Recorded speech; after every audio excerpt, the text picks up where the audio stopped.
아멘, 아멘. 네, 감사합니다. 자, 오늘 말씀 제목은 이러면 안 되지 라고 하는 제목입니다. 자, 목회를 하다 보면 세월이 지날수록 목회가 더 어려워진다 라고 하는 생각이 듭니다. 자, 우리 옛날 교회를 한번 생각해 보죠. 옛날에 찬송을 해도요, 아주 뜨겁게 찬송을 했습니다. 또 기도를 해도 배가 찢어지는 것 같이 기도했었죠. 자, 그리고 때마다 금식 기도원에 가서 금식도 하고 세상 일 다 잊어버리고요, 오로지 말씀과 기도에만 전념을 했었습니다. 자, 그때 목사였기 때문에 이렇게 했던 게 아닙니다. 그때는 학생이었고 또 청년 때였습니다. 자, 그때 그렇게 했던 이유는 어른들이요, 어른 신앙인들이 그런 모습을 항상 보여주셨기 때문이었습니다. 그래서 따라가서 그렇게 찬송하니까 또 그렇게 하고, 또 그렇게 기도하니까 또 그렇게 해야 되는 줄 알고 그렇게 기도했죠. 자, 그렇게 기도하고 찬송하고 오면은요, 마음에 뭔지 모를 기쁨이 꽉 차 있는 것 같았습니다. 자, 지금 생각해 보면 그게 바로 성령 충만이었습니다. 자, 그리고 교회로 오면 봉사하고 또 헌신하는 게 그렇게 즐거웠습니다. 주일날 이른 아침부터 성가대 연습하고 또 예배 드리고 또 예배 후에는 교사로 섬기고 또 정리하고 청소하고, 그때는 또 오후 예배가 아니었고 저녁 예배 아니었습니까? 그래서 저녁 예배까지 다 마치고 나면 8시, 9시 그리고 집에 돌아왔죠. 자, 지치지도 않았고요, 또 즐겁게 교회 생활을 했던 기억이 납니다. 자, 그런데 지금은 어떤가요? 목사가 돼서 목회를 하다 보면 종종 한계에 부딪힐 때가 많습니다. 찬송을 해도 뜨겁게 부르는 사람이 별로 없습니다. 김이 빠진다고 할까요? 때때로 그런 모습을 보면 찬송을 중간에 멈추고 싶을 때가 있습니다. 어떤 분들은 찬송을 하자고 그렇게 말씀을 드려도 끝까지 가만히 있기만 하는 그런 분들도 있어요. 기도도 마찬가지입니다. 통성 기도를 할 때면 혼자 떠들고 있는 것 같아요. 다 제 기도만 듣고 있는 것 같은 느낌이 들 때가 있어요. 기도에 집중하기가 어려울 때가 많습니다. 그래서 말을 자꾸만 더듬게 되어지고 기도가 막히게 되어지고, 우리 중에 정말 기도하고 또 찬송하고 싶으신 분들은 이 말에 공감을 하고 계실 겁니다. 자, 여러분, 왜 이렇게 되는 것일까요? 왜 시대가 지나면 지날수록 옛날에 그 뜨거웠던 그 찬송과 그 뜨거웠던 기도가 사라지고, 왜 이렇게 기도가 안 되고 왜 이렇게 찬송이 안 되고, 왜 그럴까요? 자, 오늘 본문에서 주님은 사대교회에게 이렇게 말씀하셨습니다. 1절 뒷부분에 보니까 내가 내 행위를 아노니 내가 살았다 하는 이름은 가졌으나 죽은 자로다. 살았다고 하지만 죽은 자다. 꼭 살아있는 시체, 우리 요즘 말하는 좀비를 말하고 있는 것 같지 않습니까? 이게 사대교회에게 하신 주님의 말씀이에요. 여러분, 지금의 교회들을 보면 참 옛날 교회보다 훨씬 좋아졌습니다. 옛날에는 건물이 없어서 비닐하우스를 쳐서 거기서 예배를 드리기도 하고요. 또 그마저도 안 되면은 그냥 나무 밑에서 함께 모여가지고 예배를 드렸었습니다. 자, 그런데 지금은 화려하고 거대한 교회 건물을 짓고 있고요. 또 자그마한 교회라도 상가 건물을 임대해서 예배당을 예쁘게 꾸며놓고 있습니다. 자, 그런데 주님께서 지금의 이 교회들에게 사대교회에게 하신 말씀을 하시지 않을까 하는 생각이 듭니다. 너희들이 살았다 하는 이름은 가졌으나 죽은 자로다. 교회 안에 기도가 들리지 않습니다. 교회 안에 찬송이 들리지 않아요. 즉, 기도와 찬송은 교회의 생명력을 불어넣어 주는 것인데요, 그것이 사라져 버리는 거예요. 그러니 살아있는 것 같지만 실상은 죽은 거죠. 왜 이렇게 교회가 죽은 교회가 됐습니까? 또 살았어도 왜 이렇게 생명력 없는 교회가 되어져 버렸습니까? 사대 교회가 있는 그 사대라고 하는 도시를 한번 생각해 봤으면 좋겠어요. 이 도시는 상업적으로 아주 발전한 도시라고 합니다. 그래서 무역이 활발하게 이루어져서 그 도시 사람들이 아주 부를 쌓아놓고 살았던 도시가 바로 이 사대라고 하는 곳이라고 해요. 게다가 남쪽을 제외하고는 나머지 부분이 다 암벽으로 된 도시라서 외적으로부터 이 적들이 침략하지 못하는 그런 위치에 있었다고 해요. 난공불락의 그런 성이었죠. 아주 안전한 도시였습니다. 자, 그래요. 사대 교회가 살았으나 죽은 교회가 된 이유가 바로 여기에 있습니다. 그것은 바로 부와 안전이었습니다. 먹을 거 걱정 없고, 오히려 사치를 부려도 되는 환경 속에 있었고요. 또 외적으로부터 공격받을 걱정 없는 그런 환경 가운데 있었습니다. 이것이 바로 그들로 하여금 영적인 침체를 불러왔던 것입니다. 이 사람들은 뭔가 이 간절함이 있어야 되지 않습니까? 이 간절함의 마음이 일어나야 하나님을 찾게 되어지는데, 이들은 물질적으로 넉넉했고 군사적으로 안전하다 보니까 하나님을 찾을 이유가 없는 거예요. 여러분, 지금의 현대교회는 앞으로 어떻게 될까요? 아마도 지금보다 더 영적으로 침체되어지는 그런 일들이 일어날 겁니다. 왜입니까? 세상은 지금 점점 발전되어지고 있어요. 사람들을 더 많이 편리하게 만들어 줄 거고요. 안전하게 만들어 줄 겁니다.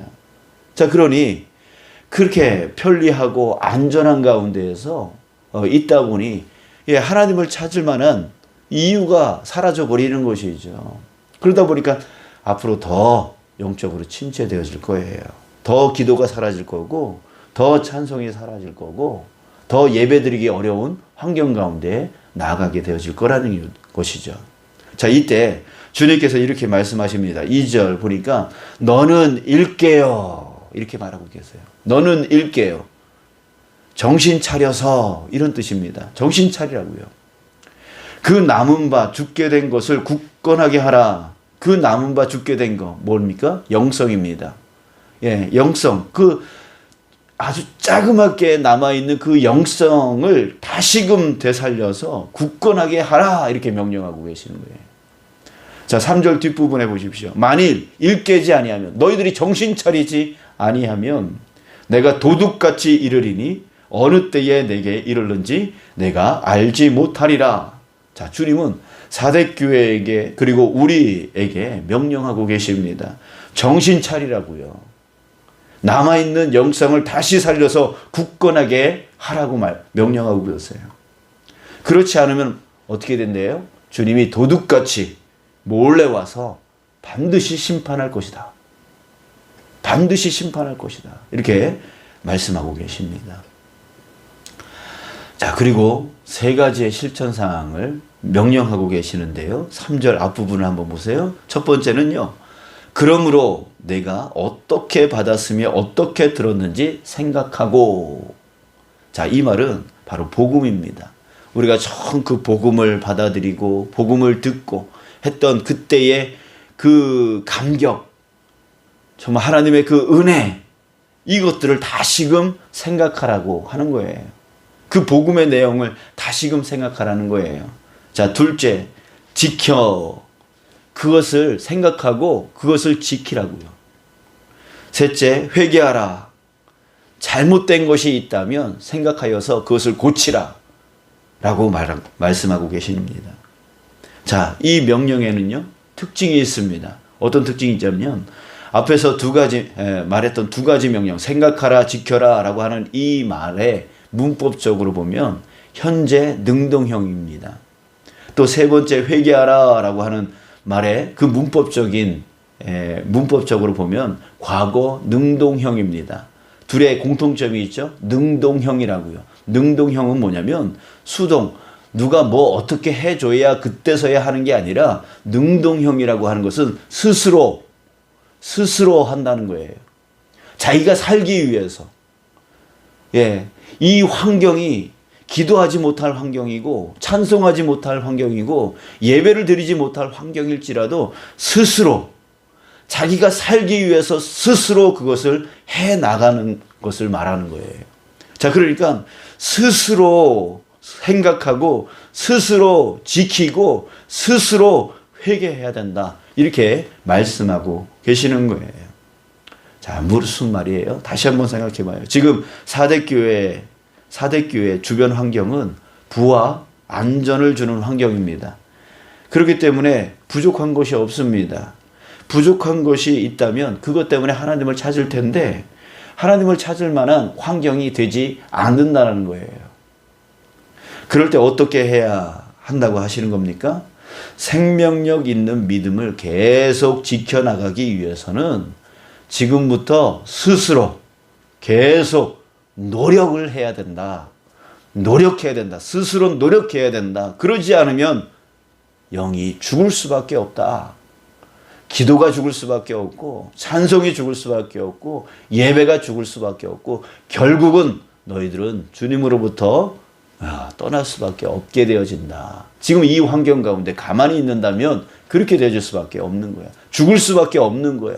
그러니까 너희들 지금 남아있는 영을 다시금 세워서 굳건하게 해야 돼. 스스로 굳건하게 만들 수 있어야 돼. 라고 말씀하고 계셔요.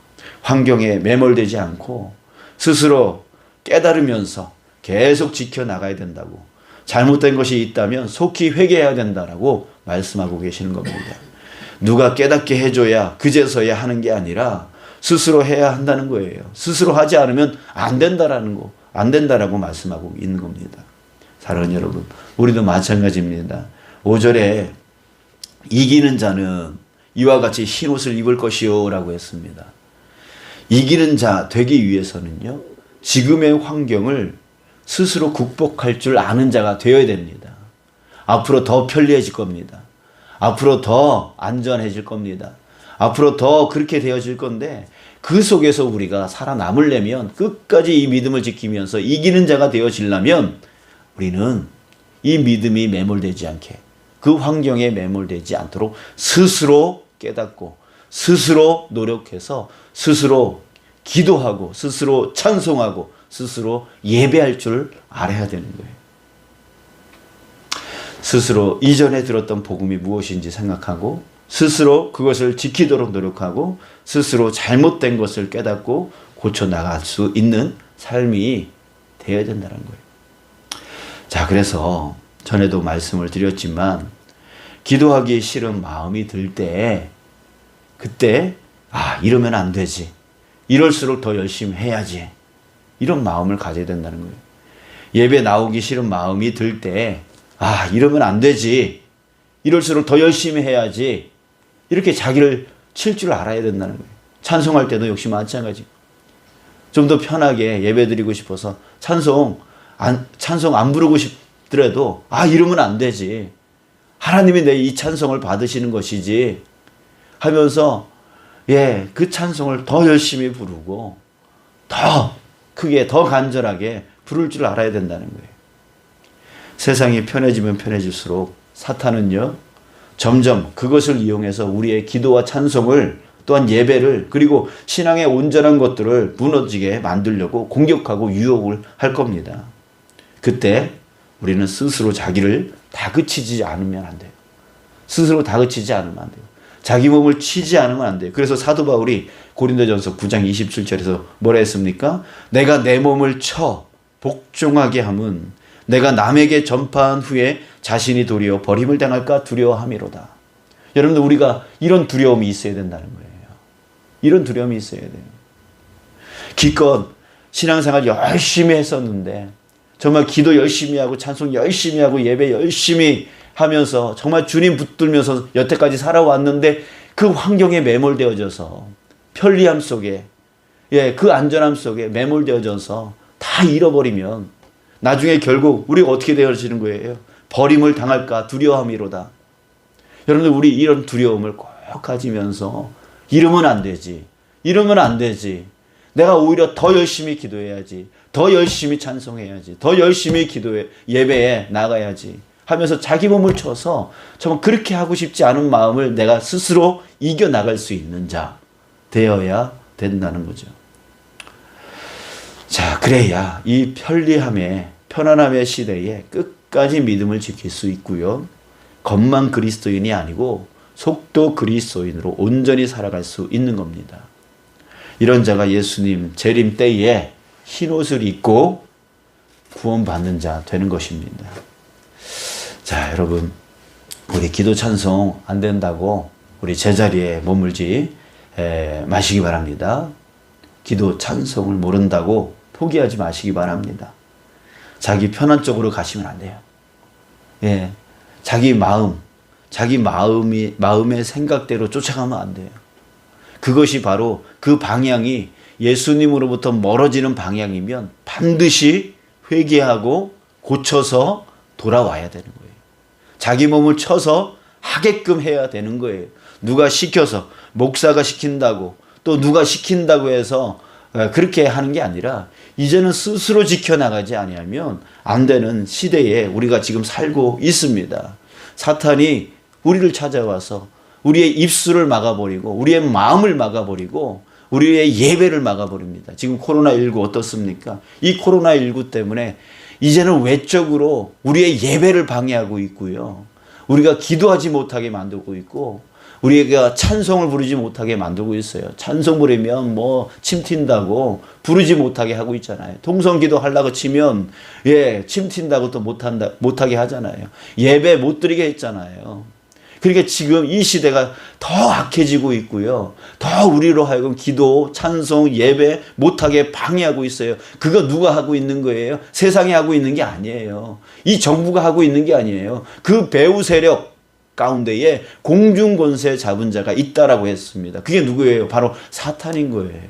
여러분들, 우리가 여기에 매몰되어져서 못하게 하니까 하지 말자, 이게 아니라 정말 그 간절한 마음이 식어지지 않도록, 여러분들 한나 기억납니까? 사무엘의 어머니 한나가 생각납니까? 정말 그가 중얼중얼 하는 걸 보고 엘리 제사장이 너 술 좀 끊어라 이렇게 말할 정도로요.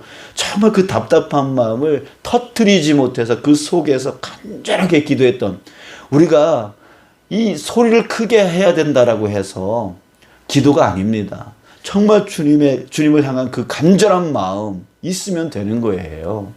그러면 우리의 건강도 지키면서 우리의 믿음도 그렇게 지켜나갈 수 있어야 되는 것이죠. 기도하지 말라고 해서 진짜 기도가 죽어버려요. 찬송하지 말라 그래서 진짜 찬송이 죽어버려요. 예배 드리지 말라 그래서 진짜 예배가 죽어버리고, 세상에 너무 편해, 예배 안 나가니까, 기도 안 하니까, 찬송 안 하니까, 이런 식으로 우리가 한다면 여러분들, 우리는 살았으나 죽은 자 되어질 수밖에 없는 거예요.